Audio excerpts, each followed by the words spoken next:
이 사람들은 다 믿음으로 말미암아 증거를 받았으나, 여기에 나오는 이 사람들은 히브리서 11장 전체에서 말씀을 한 신앙의 선진들을 의미하는 것입니다.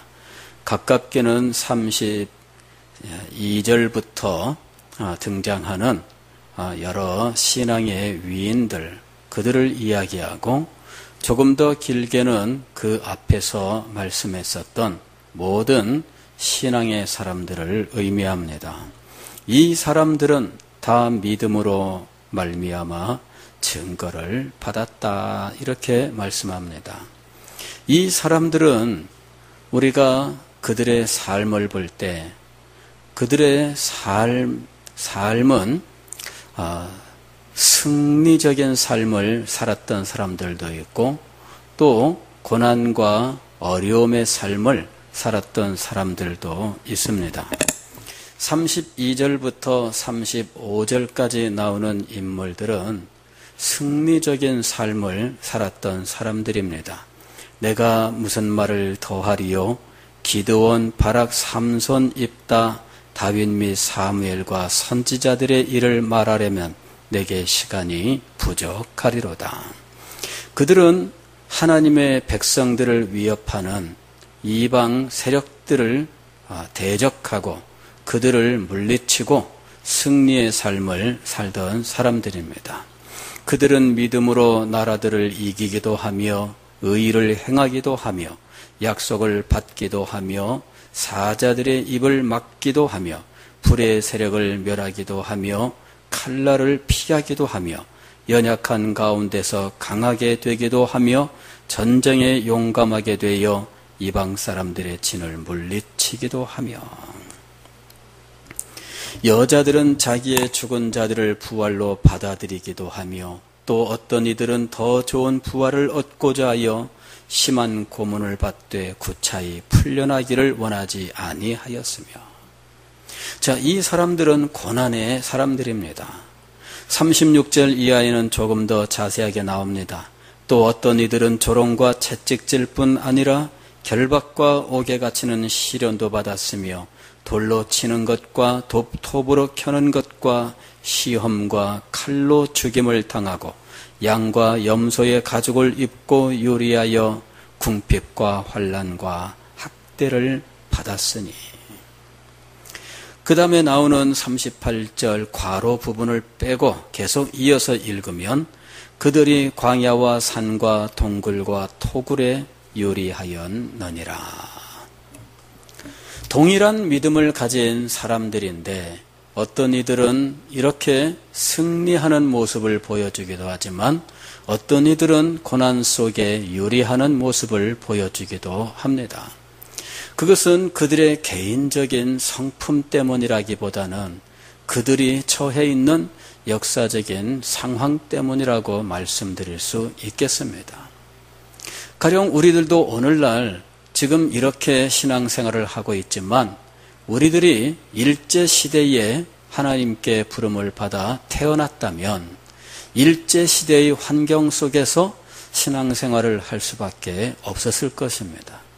6.25를 겪으면서 공산 치하에 점령당했던 곳에 있던 상황이라면 그 역사적인 상황을 직면할 수밖에 없었을 것입니다. 그러나 우리는 그와 같은 역사적인 환경을 직면하고 있지는 않습니다. 그러나 분명한 것은 그런 역사 상황 속에 있든지 혹은 그런 상황과는 상관이 없는 삶을 살든지 믿는 사람들에게는 공통의 어떤 것들이 존재하고 있다는 것이죠. 다윗이나 사무엘이나 이런 사람이든지, 아니면 토굴 속에서 산에서 요리 방황하는 사람이든지 동일하게 그들에게 자리 잡고 있는 공통의 것이 있는데, 그것은 바로 하나님께 받은 증거, 바로 믿음이라고 하는 것입니다.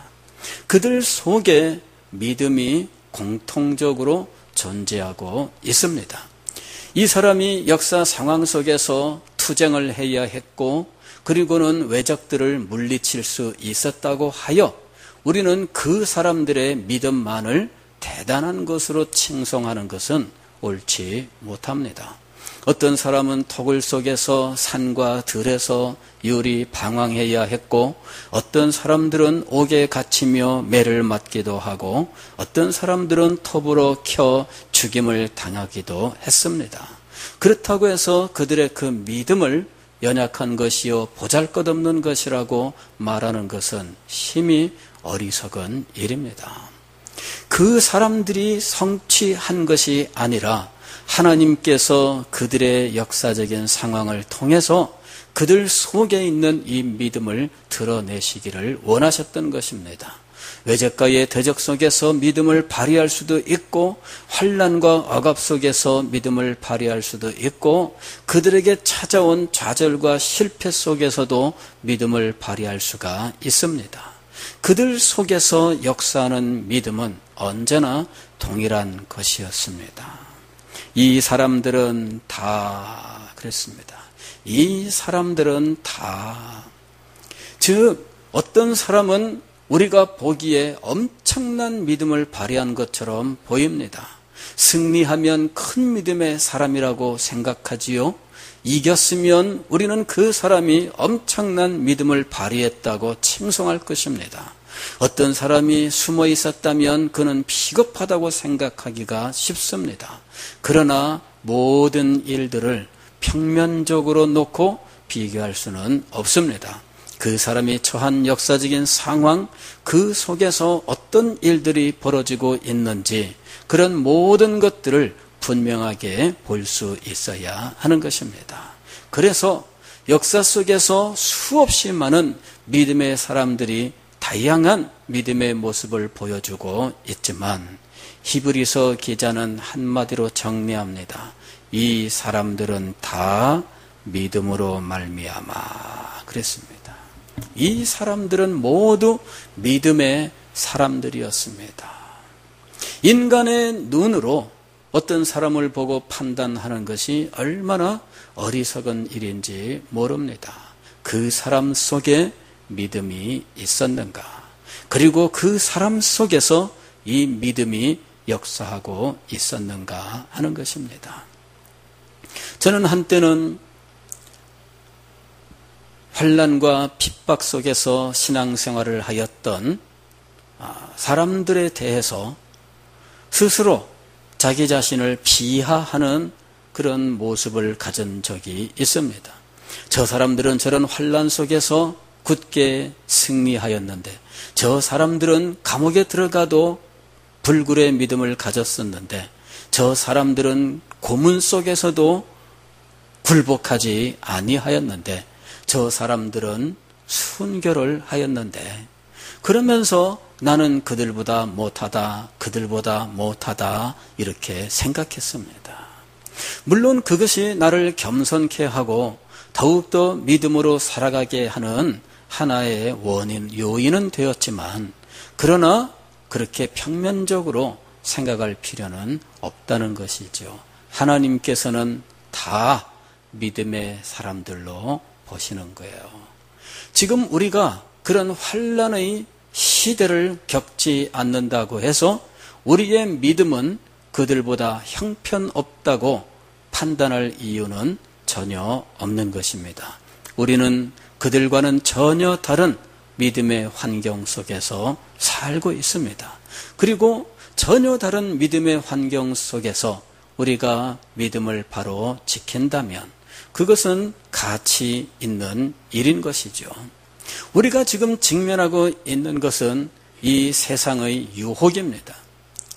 환난과 핍박 속에 있던 믿음의 사람들은 세상으로부터 다가오는 그 환난, 즉 세상이 가하는 타격이 문제가 되었다면 현재 우리들은 세상이 유혹하는 것을 직면하고 있는 거예요.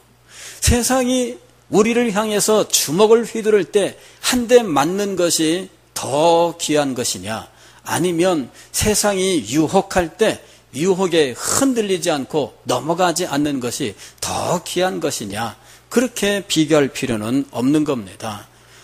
양쪽 다 믿음으로 대항하는 것이에요.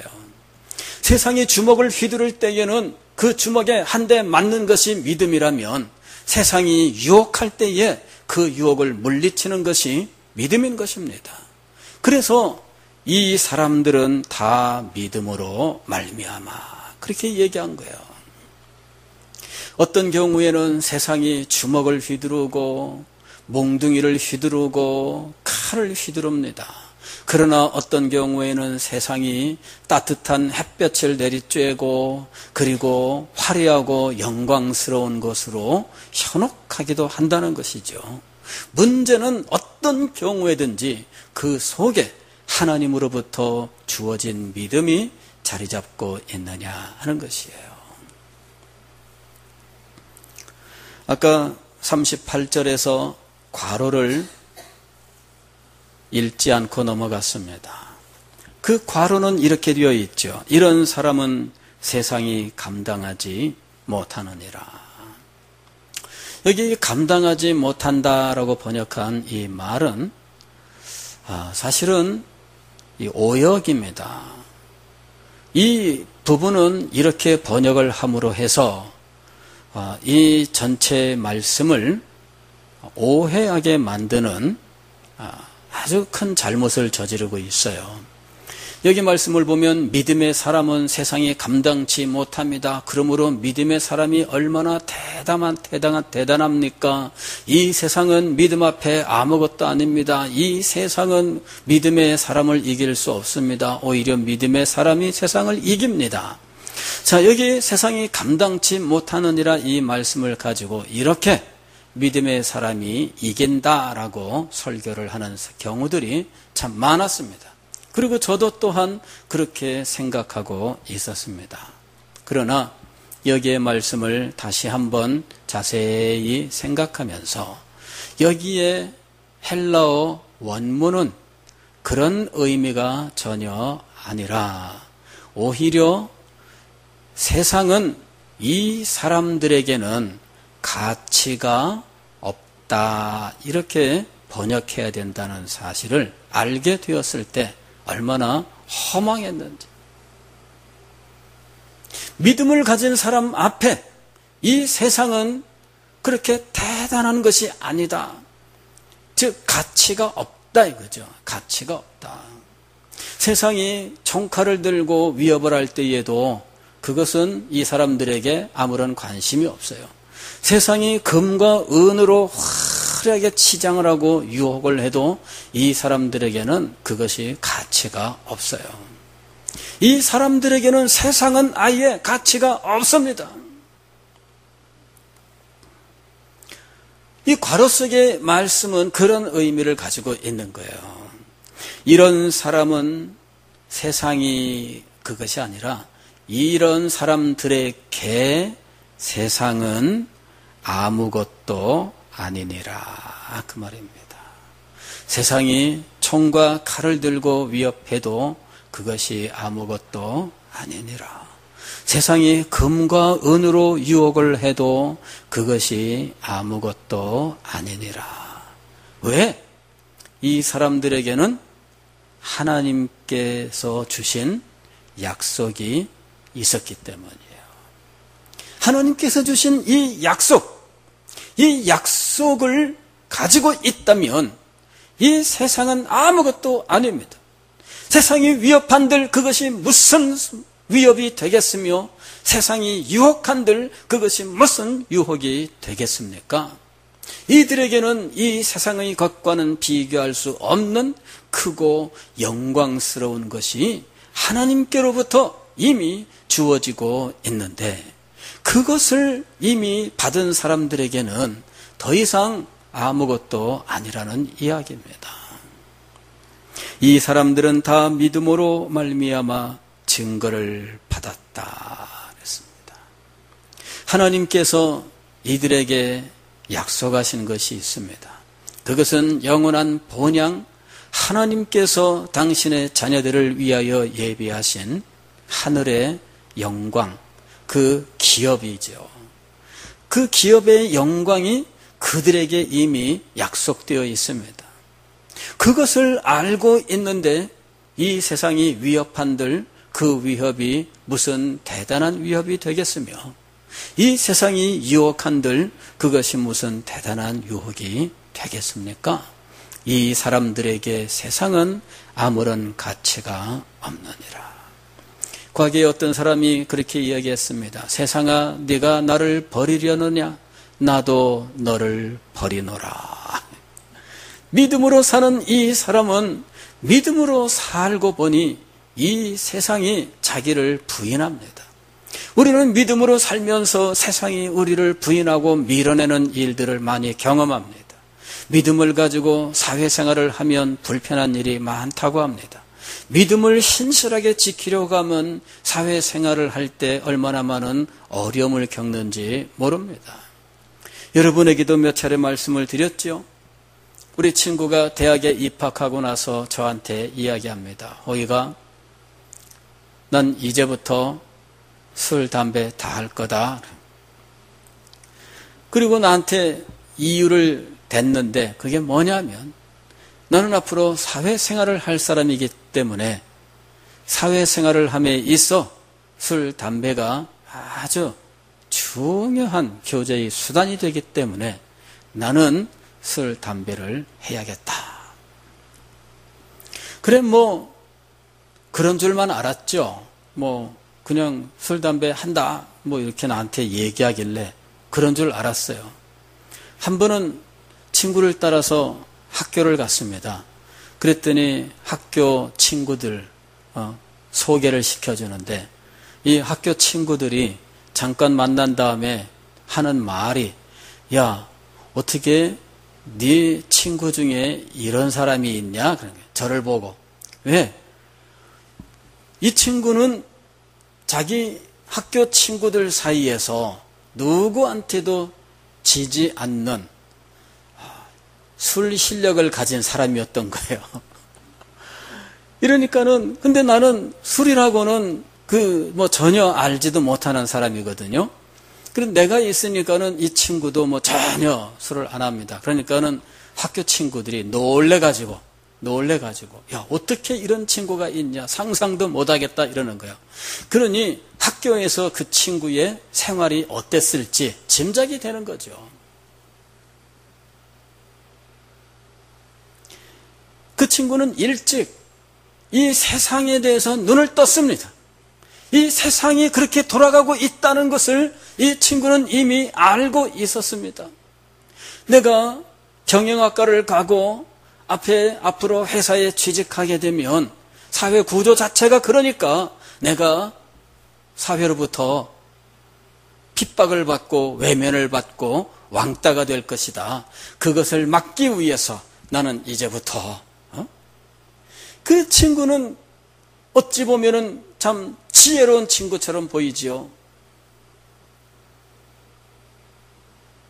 그 친구는 신앙을 떠나지는 않았어요. 교회 늘 나왔고 교회 집사도 되고 했었지만, 그러나 세상도 겸하여 그 속에 들어가고 그 속에서 구별되고 싶어 하지 않고 그 속에서 외면받고 싶지 않았던 거예요. 그 속에 깊이 들어가고 싶었던 거예요. 그러나 성경은 믿음도 가지고 세상도 가지는 법을 가르치고 있지 않습니다. 이런 사람에게는 세상이 아무런 가치가 없느니라. 환난과 핍박 속에서 혹은 가지가지 좌절과 실패 속에서 믿음을 지키는 사람에게 세상은 조롱을 합니다. 야, 네가 믿음을 가졌다고 하면서 네 삶을 봐라. 너는 정말 세상의 입장에서 볼 때에 실패자 아니냐, 그렇게 이야기합니다. 그러나 진정으로 믿음을 간직한 사람은 이런 세상의 조롱에 대하여 그 조롱이 아무런 상처가 되지 않습니다. 왜냐하면 그에게는 하나님의 약속이 있기 때문입니다. 믿음이 하나님께서 주신 그 약속을 그 마음속에 증거로 작용하고 있어요. 믿음을 가진 사람은 하나님의 약속을 증거로 가지고 있습니다.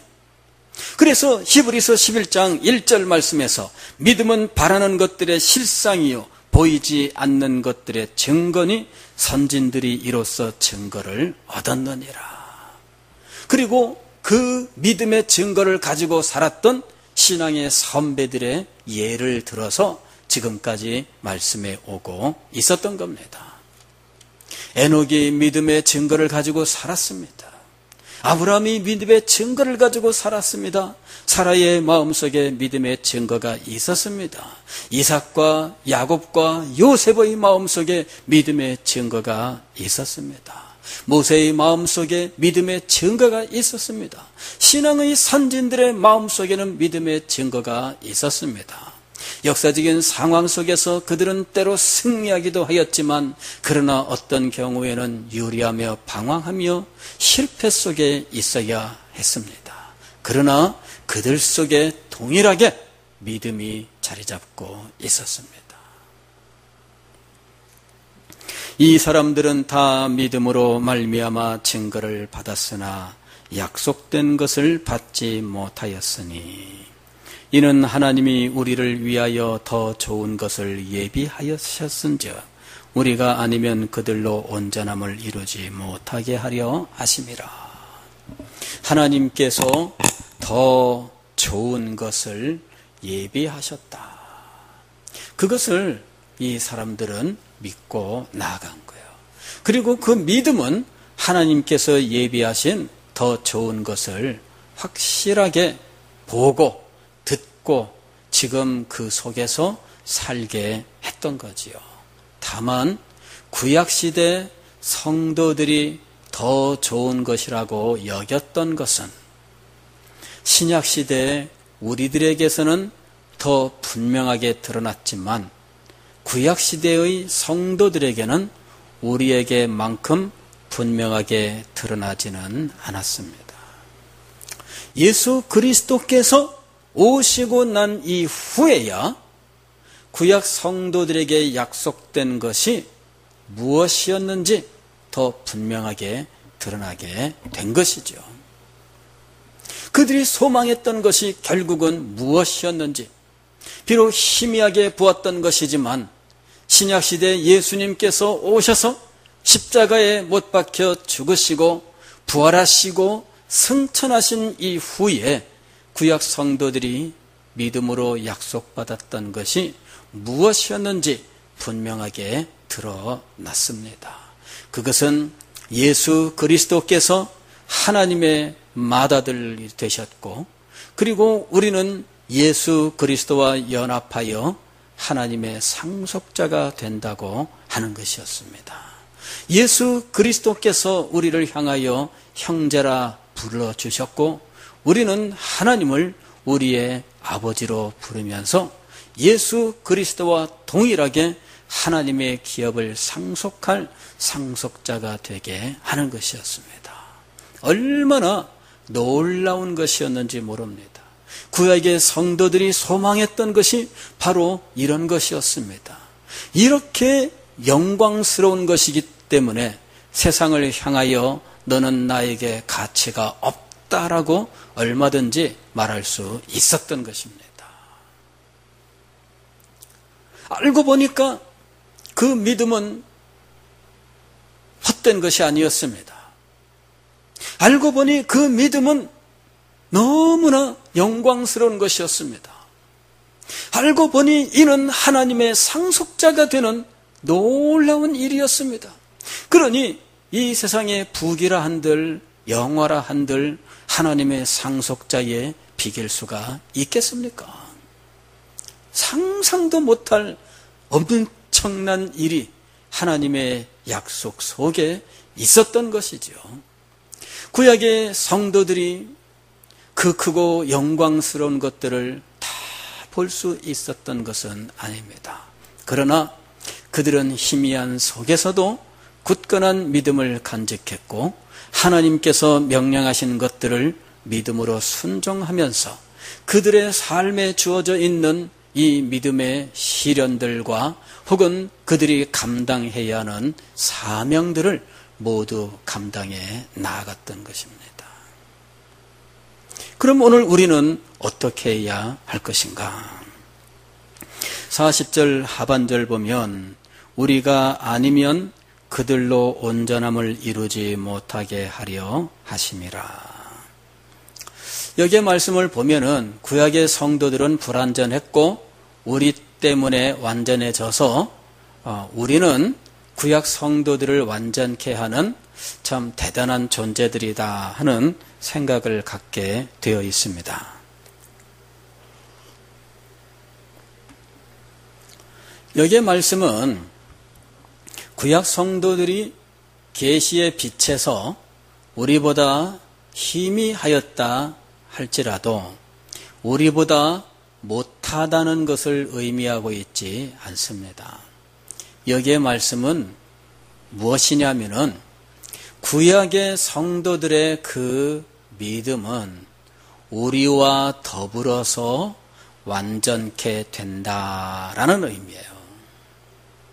즉 구약의 성도들의 그 믿음이 부족하다는 의미가 아니라 우리의 믿음은 그들의 믿음과 함께하여 이 믿음이 온전케 된다라는 의미인 거예요. 즉 구약의 성도들과 신약의 성도인 우리가 다 함께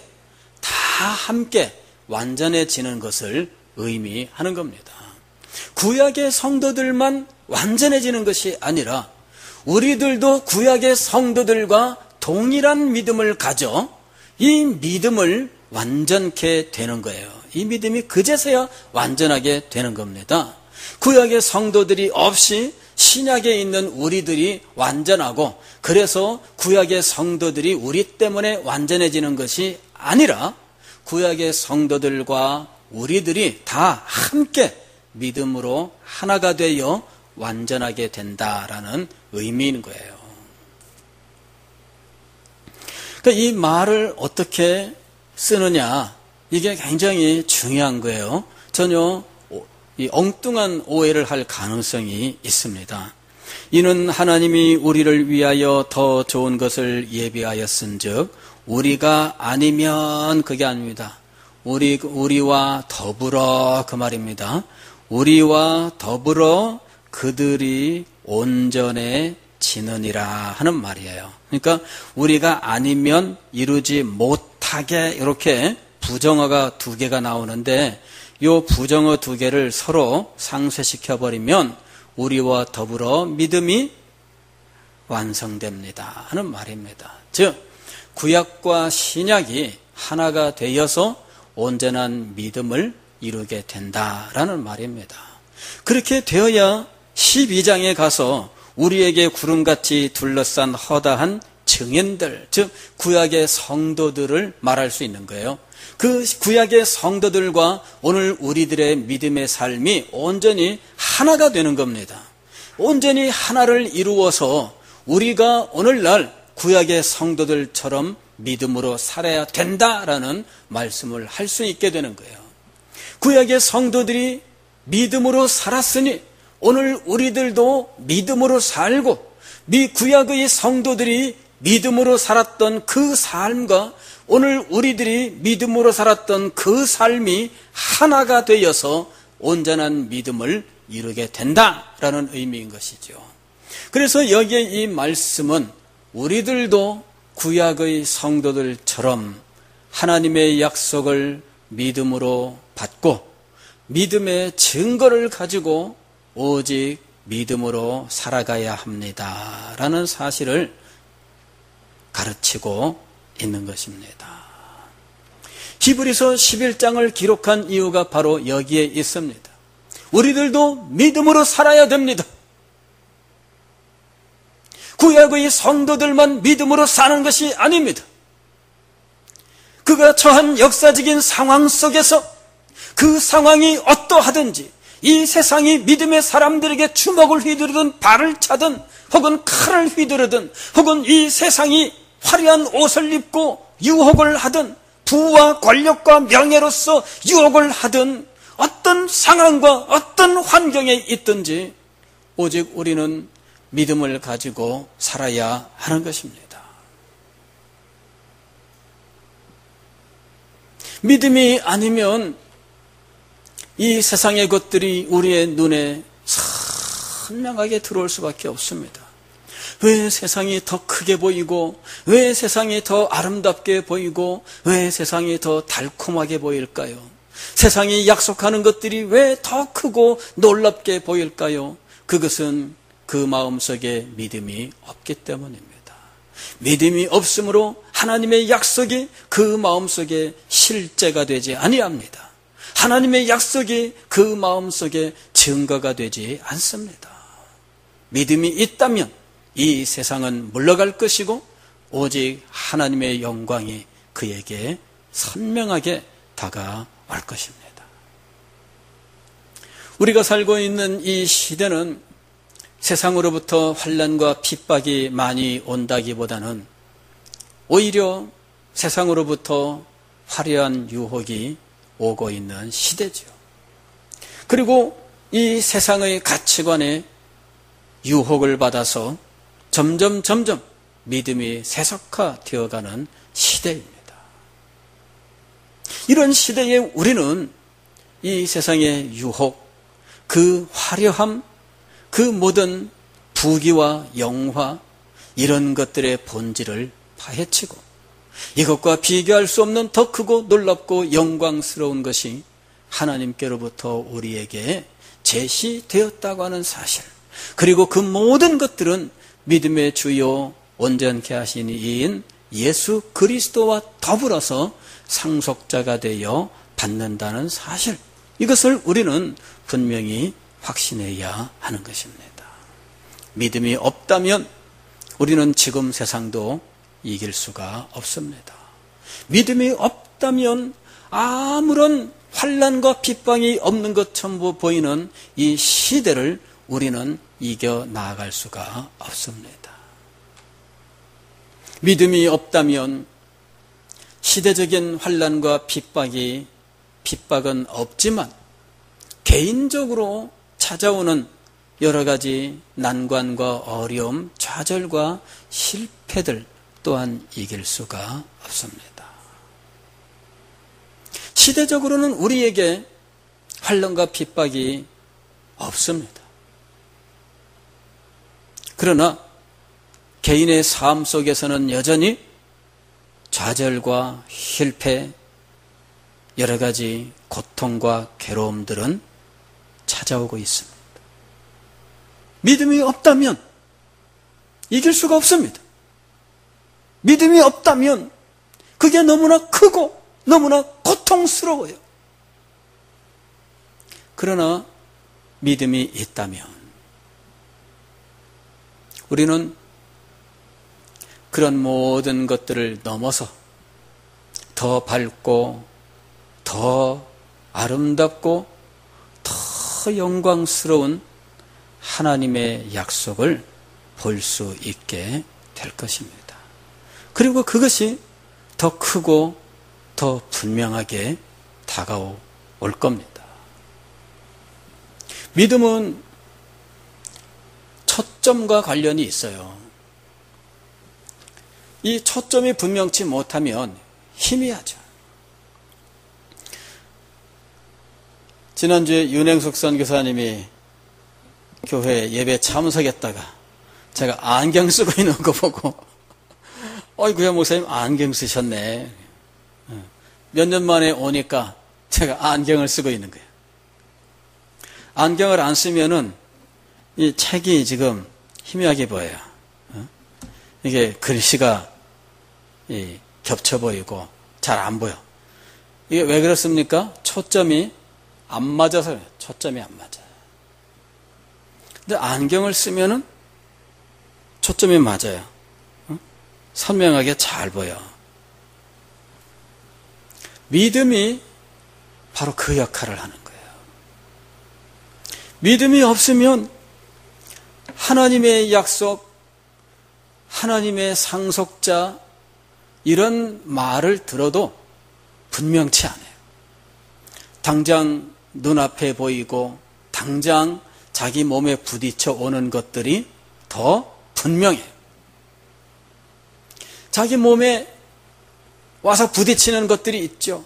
이 세상에서 당하는 어려움들, 고통들, 혹은 질병, 이런 것들이 계속해서 우리에게 다가와요. 질병이 찾아오면은, 난 이제 끝났구나, 이러는 거예요. 질병이 찾아오면은 믿음도 점점 흐려져. 왜? 질병 쪽에 우리의 초점이 맞춰지는 거예요. 이래가지고, 그것이 더 크고, 그것이 더 시급하고, 그것이 더 문제가 되는 거예요. 그럼 믿음은 점점 멀어져요. 이것이 더 분명해져요. 안경을 쓰셔야죠. 믿음의 안경을 써야 돼. 믿음의 안경. 그러면 초점이 바로 잡히기 시작을 합니다. 믿음은 바라는 것들의 실상이요, 보지 못하는 것들의 증거니. 실상이라고 하는 것은 엄연히 존재하고 있는 그 분명하고 뚜렷한 실체를 의미하는 거예요. 엄연히 존재하고 있어요. 믿음을 가지면 엄연히 존재하고 있는 것들을 볼 수 있고 느낄 수 있고 누릴 수 있습니다. 엄연히 존재하는 것이 있습니다. 하나님의 사랑이 엄연히 존재하고 있습니다. 하나님의 손길이 엄연히 존재하고 있습니다. 믿음이 없을 때에는 하나님이 나를 버린 것 같아요. 믿음이 없을 때에는 하나님의 사랑이 느껴지지 않습니다. 믿음이 없을 때는 하나님의 능력이 느껴지지 않습니다. 믿음이 없을 때는 하나님께서 내 삶에 역사하시는 것들이 느껴지지 않습니다.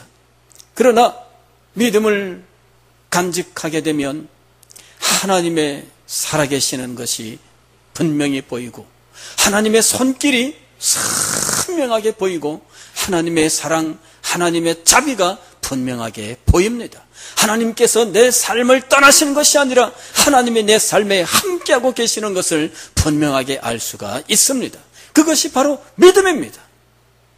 믿음이 없다면 이것이 보이지 않아요. 믿음이 없다면 이런 것이 느껴지지 않습니다. 그러나 믿음이 있다면 이 모든 것들이 선명하게 보입니다. 오 하나님, 나와 함께 하시는 것 감사합니다. 나를 사랑하시고 나를 인도하시고 내 삶에 역사하시는 것 감사합니다. 내 삶의 어느 것 하나 하나님의 손길을 벗어난 것이 없음을 믿나이다. 믿음은 이렇게 하나님을 보게 하고 하나님의 손길을 보게 하고 하나님의 음성을 듣게 하고 하나님의 역사하심을 체험하게 하는 것입니다. 신앙의 선진들은 바로 이렇게 믿음을 따라 살고 믿음을 따라 죽었던 것이지요. 그리고 우리들 또한 그 신앙의 선배들과 더불어 함께 믿음을 완성해야 하는 믿음의 사람들인 것입니다. 사랑하는 성도 여러분, 여러분 마음속에 믿음을 분명하게 하십시오. 믿음은 하나님을 보게 합니다. 믿음은 하나님의 손길과 역사를 보게 합니다. 믿음은 하나님께서 우리에게 주신 축복, 우리에게 주신 크고 영광스러운 것들을 받아 누리게 합니다. 오직 믿음으로 살아가는 여러분이 되시기를 주의 이름으로 축원합니다.